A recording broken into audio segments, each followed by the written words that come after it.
everyone, this is filmmaker Asif Akbar, and you are listening to the Movie Raid. It's time for the Movie Raid, and tonight's victim is actor-director Asif Akbar, the Commando, Astro, MR9, amongst other films. Hello. Hey Mike, thanks for having me on. So what new projects we got been up to this year? It's a new year, and I imagine there's a lot of new projects you're probably going to be working on, or anything that we can expect anytime earlier this year as well? Yeah, I mean, it's, the 2021 is looking to be a very exciting year for me.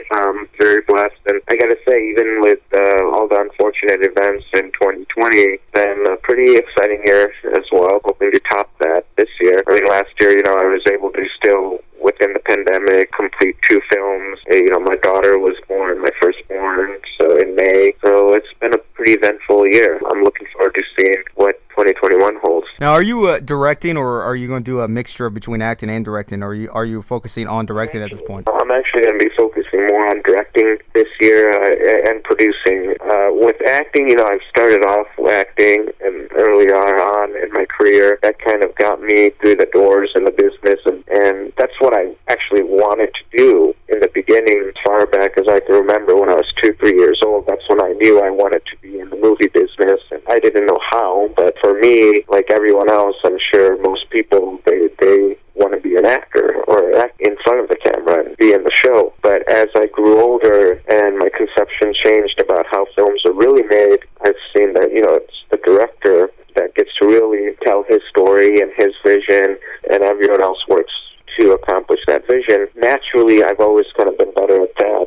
When I do any kind of in front of the camera performances or acting now, it's mainly just for fun or because I've had the experience, but my forte is really in directing and producing and writing at the moment. Sometimes people just get burnt out on doing one profession, and some people just want to expand to potential as well, because it helps out in many different ways, especially in the film industry, and having to even help themselves, and not just specifically in terms of finance, but to help themselves to grow as that artist, have those abilities, and it's okay to not do acting as much or even at all, because then you discover new things that maybe you just want to be in this territory, expand. Where can you go from there aside from what you've already experienced as an actor? Absolutely, and that's the other thing, is people only see the actors and then they hear about the directors and producers and a lot of the key roles that go into making a movie, but people don't realize that there's so much more. There's hundreds of different positions and roles that are playing behind the scenes to make the full picture come alive, and there's nothing wrong at all with wanting to be an editor or a director of photography or costume designer, production designer. These are all positions and jobs that are very key elements in making a movie, and a lot of people go into even film school or come out to LA to be an actor, and they start to see the reality that you have to be multi-talented and diverse into this business to be able to be a part of it. You can't just go on one track. That's why you'll see nowadays, a director has to also be a writer, has to somewhat be a producer. You can't just be a director and expect people to hand you jobs. Same thing with actors. You see a lot of actors becoming producers, writers, making their own content. Film school, you'll see a lot of it going into film school. When I went to film school a long time ago in 2007, at that time, there was a statistic that we were told that film schools around the country in the U.S. had the highest rate of dropouts, even more than medical schools and law schools, because most students went in with the idea that it was all the glitz and glamour and they were going to go in, make movies and become a big director or a big writer. Once they get in there, they realize how much work it really is and how much you have to sacrifice, struggle to even be on the track. That's when people sometimes, decide to just drop out. It's not for them. They figure out, that's not what they want to do, and they see that it's really hard work.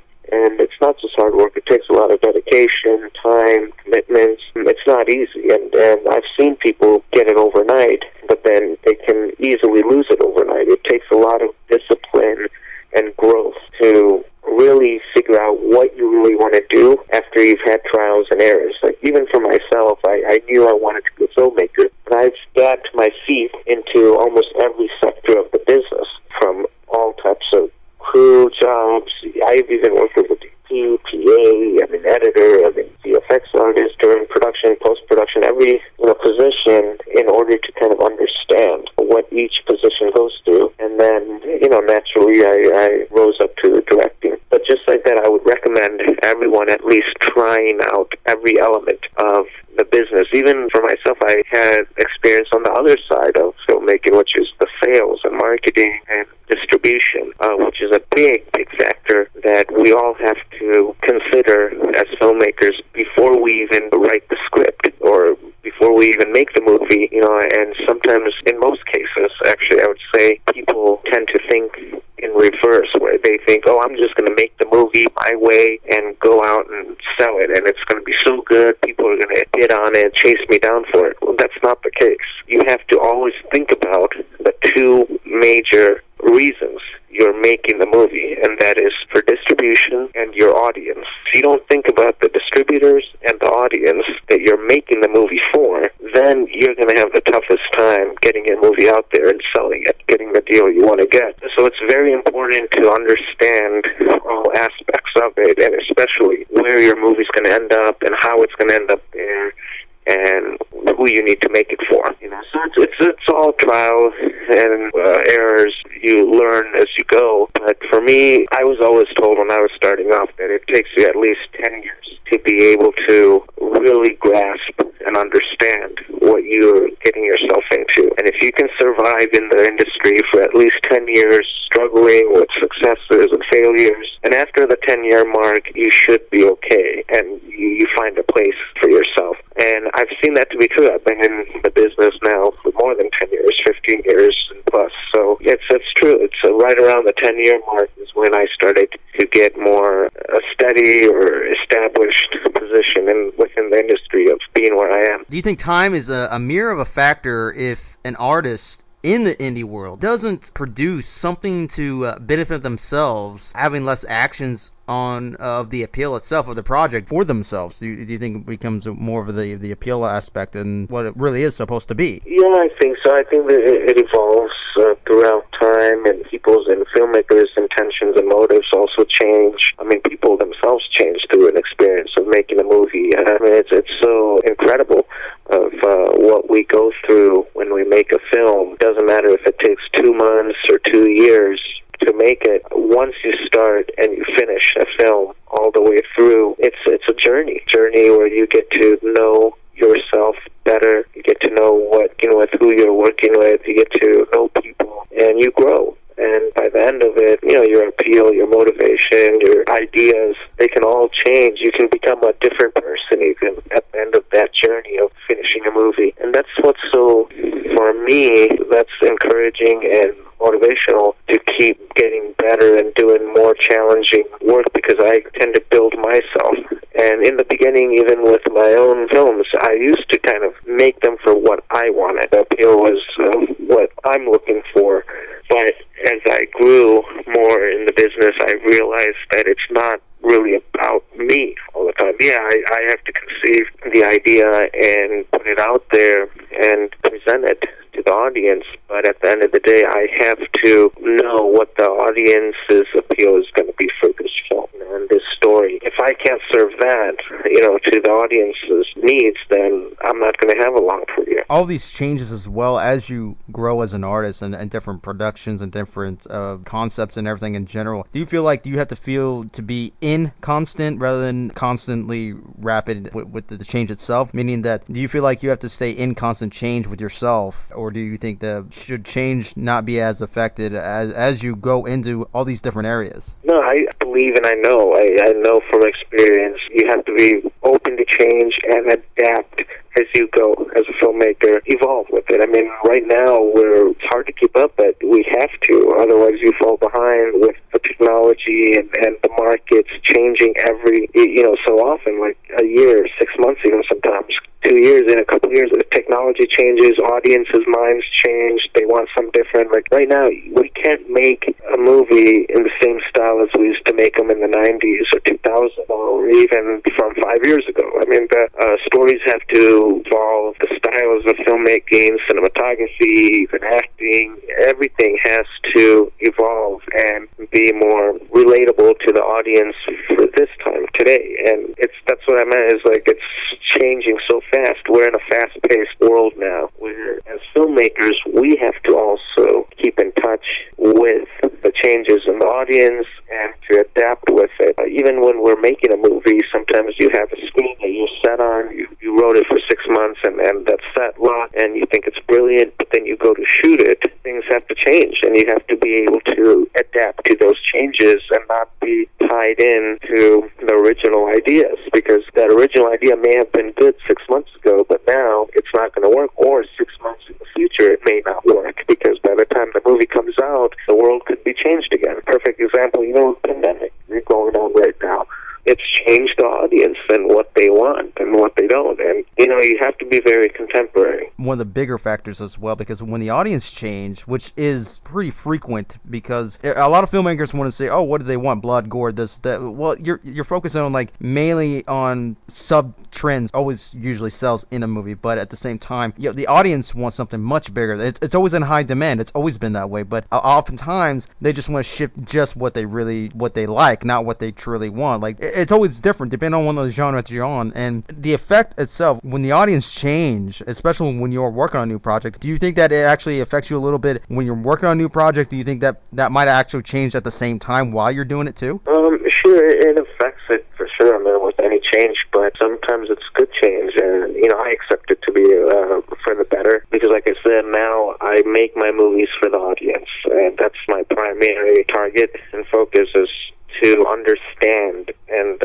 try to understand what the audience wants, or not even in the present, but what the audience will want in the future. Sometimes you'll get lucky with the lightning in the bottle of a story or a movie which is timeless. There are movies like that. Even for example, Terminator 2. Right now, you watch that movie today, it's still timeless, even though it's a different era, in the 90s without the technology we have today. It was still advanced for its time. Same thing with Back to the Future.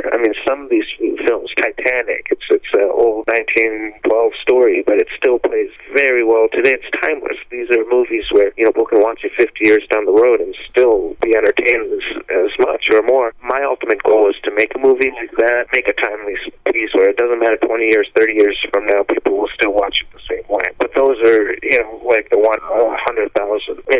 That's my goal to get there. But for now, I need to serve the audience for what they want now. Do you think efficiency becomes accountable if the artist delivers on results, or do you think it's actually applied to it if it achieves expectations? I think it's a double-edged sword. It goes both ways. There's some artists and actors, directors that are known for a certain style or delivering certain things to their audience, and if they shift away from it and try something new, it could be either the kiss of death, or it could be a whole new side, a new track to their career. In most cases, people get used to a person for what they start off with, or what they become a hit with. Even an example like Sylvester Stallone, who is known to be an action star, right? If you have him do comedy, people are not going to, really accept it. They want to see him play the big tough guy. Can't be like a romantic comedy type of guy. Same thing with a lot of these actors today. You'll see they get typecast. Directors get typecast. It's hard to sometimes get out of that once you've been typecast, even with the people that are playing superheroes, actors that play superheroes. Sometimes it's a blessing, and sometimes it could be the kiss of death, where even Christopher Reeves back in the day when he was Superman, people saw him as Superman. They couldn't see him playing any other roles, and he was a great actor. He did many other movies, but you always saw him as Superman. And then once he got into the wheelchair, he was paralyzed, then he was starting to play paralyzed characters that fit people were now used to seeing him in, because now obviously they can't look at him and see him as Superman. But before that, when he was walking around, everyone saw him as Superman, and that was kind of stigma for him. And I know a lot of people don't like that. I never wanted to be a typecast filmmaker, and that's why you'll see I do all kinds of genres, and I try to adapt to to every genre accordingly. Well, go ahead and plug in any websites or any projects that we can check out right now. Yeah, I mean, I have movies on Amazon, Tubi TV. There's Tubi, you can see Astro for free. It's on Tubi and free.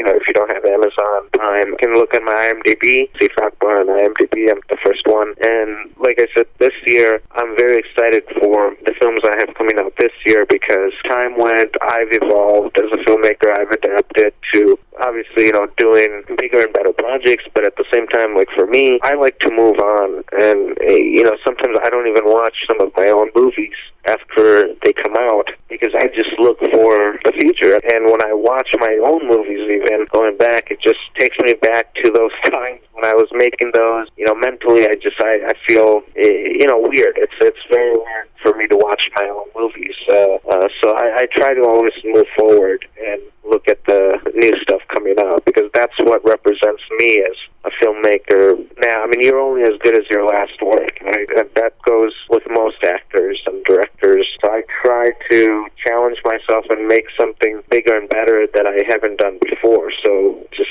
get better with time. And there you have it, everybody. That is actor-director Asif Akbar. Thank you, Mike.